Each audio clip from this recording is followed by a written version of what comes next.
یہ کیا ہے؟ ناجائز ہے۔ جائز یہ ہے جو میں اپنے لیے پسند کروں۔ اگر مجھے وہ چیز خریدنی ہے تو میں چاہتا ہوں جی آپ کا نقصان نہیں کرنا، میں نے آپ کا نقصان ہے، آپ کو 1200 کی ہے نا، آپ میرے سے 100 لے لیں، کچھ نہ کچھ آپ کو آیا ہی ہے، گیا تو نہیں ہے۔ اگر میں صبر شکر پڑھ کے اس 100 کو لے جاؤں، پتہ نہیں اللہ نے اس 100 میں کتنی برکتیں رکھی ہیں۔ لیکن میری کوشش ہے 100 نہ ہے، 100 کے ساتھ 900 اور بھی ہے تو 1000 پورا ہو نا۔ شام کو بینک میں جمع کروانے کا مزہ ہی ہو رہا ہے۔ جمع میں نے کرا دیا بینک میں، ہو گیا، اس کا رزلٹ کیا نکلا؟ کبھی بچہ بیمار، کبھی بیوی بیمار، کبھی میں خود بیمار۔ کون سا بندہ ہے جو بیماریوں سے محفوظ ہے؟ جی کوئی ہے ایسا جو بیماریوں سے محفوظ ہے، جو کہے جی مجھے کوئی بیماری نہیں ہے؟ نہیں، تو پھر سوچنا چاہیے میں کہاں ناجائز کر رہا ہوں۔ اچھا جی، میں اگلی گل تو دسنی سی کہ بندہ مومن کو یہ بھی سوچنا چاہیے کہ میں اپنا وقت کہاں خرچ کروں کہ میرا نیکیوں والا پلڑا۔ آپ کاروبار کر رہے ہیں، کریں، منع نہیں ہے، شریعت میں جائز ہے کرنا۔ آپ نوکری پیشہ ہیں، نوکری کریں، کوئی منع نہیں ہے، نوکری کرنا کوئی جرم، ہاں نوکری کے ساتھ ظلم کرنا یہ منع ہے۔ آپ کاروباری حضرات ہیں، جائز منافع آپ کا حق ہے، اتنا جتنا آپ خود لے رہے ہیں دوسرے کو دینا بھی پسند کرتے ہیں تو پھر جائز ہے۔ اگر اپنے لین والی تسی 1000 منگتے ہو تو دوجے نو دین واسطے 200 روپیہ تواڈے کول ہوندا ہے، پھر ناجائز ہے۔ وہ گاہک نو نہیں پتہ، میں وہ مثال دینا، میری اکھاں دا مشاہدہ ہے۔ ایک دکان تے میں گیا، وہ کول چیز نہیں ہے، انہیں نال والی دکان تو منگوائی ہے، منگوا کے انہیں مینو دیتی 1000 روپے دی، دکان تے بھیجیا 500، باقی بچہ 500، وہ کتے گیا؟ اصل قیمت ہوتی 500 ہی ہے، اصل قیمت انہیں کنی ہے، انہیں دگنا کر کے منو دیتا، 500 وچوں اپنا منافع کمایا، حالانکہ چیز کسی اور دی سی، بیچی کسی اور نے، نفع کوئی اور لے گیا، نقصان کسی اور دا۔ یہ ہوتا ہے بازار میں۔ اس طرح کریں کہ آپ جائز کر لیں، منافع منع نہیں ہے، منافع منع میرے کریم آقا صلی اللہ علیہ وسلم۔ حدیث سناواں؟ تاجر حضرات اتنے زیادہ ہوندے نے کتے ناراض ہی نہ ہو جان۔ رسول کریم صلی اللہ علیہ وسلم نے فرمایا التاجر الصدوق الامین مع الانبیاء یوم القیامہ، فرمایا سچا بھی ہوئے، ایماندار بھی ہوئے تے بندہ تاجر ہوئے، او نبیاں دے نال ہوئے گا قیامت والے۔ تاجر ہوئے، نمبر 1 کو سچا ہوئے، نمبر 1 کی ہوئے سچا تاجر ہوئے، نمبر 2 ایماندار ہوئے، امانت دار ہوئے، خیانت کرن والا نہ ہوئے۔ فرمایا قیامت والے دن ایدا مرتبہ اے وے، اے انبیاء دے نال ہوئے گا۔ کتھے ہوئے گا؟ ہن چیز بیچن لگیاں جے جھوٹ نہ بولیے تے وکدی، ایدا مطلب ہے ساڈا مرتبہ نبی دے نال سی، جھوٹ بول کے اسی آپے تھلے آئے ہاں۔ شریعت نے سانو کتنے کھڑا کیتا؟ نبی ایک نہیں کہا، نبیوں کے ساتھ مع نبیین۔ کہاں ہوگا جی؟ نبیوں کے ساتھ، یعنی جس میں آدم بھی ہوں گے، ابراہیم بھی ہوں گے، نوح بھی ہوں گے، خلیل بھی ہوں گے، جناب مسیح بھی ہوں گے، حضرت محمد الرسول اللہ بھی ہوں گے۔ اس درجے اور اس رینک میں ہمارا درجہ ہے۔ شرطاں صرف 2، شرطاں صرف کیڑیاں؟ پہلی سچا ہوئے، جھوٹ نہ بولے، دوسری ایمانت داری ہو دے وچ ہوئے، خیانت نہ کرے۔ کی مطلب ہویا ایدا؟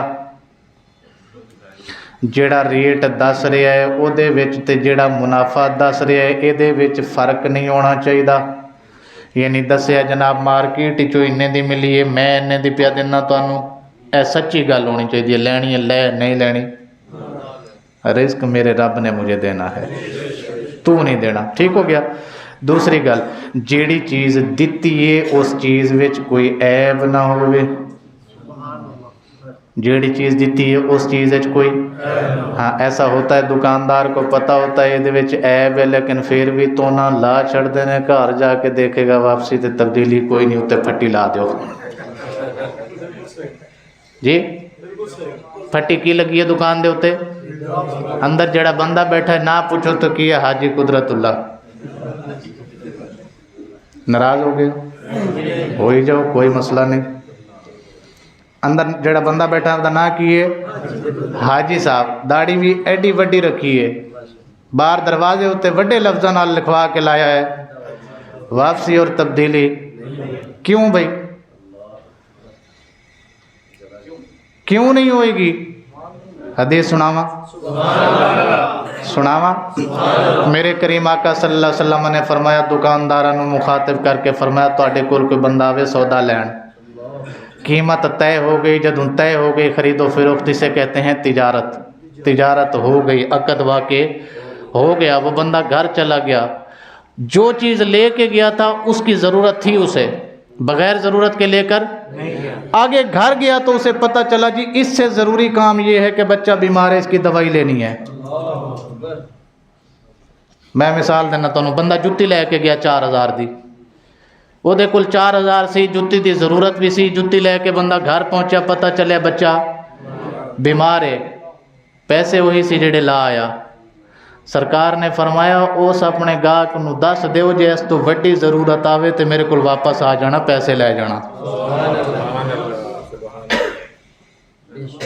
اپنے کسٹمر نو دس کے بھیجو کہ جناب یہ لے کے جا رہے ہیں نا، اگر اس سے بڑی کوئی ضرورت آ جائے اور تجھے یہ چیز واپس کرنی ہو تو یہ واپس دے جانا، اپنے پیسے لے جانا، سونے دے نال کی ہوئے گا، ساڈا نقصان ہو جائے گا۔ فرمایا نقصان دا تے پتہ کوئی نہیں، اللہ گناہ سارے معاف کر دے گا۔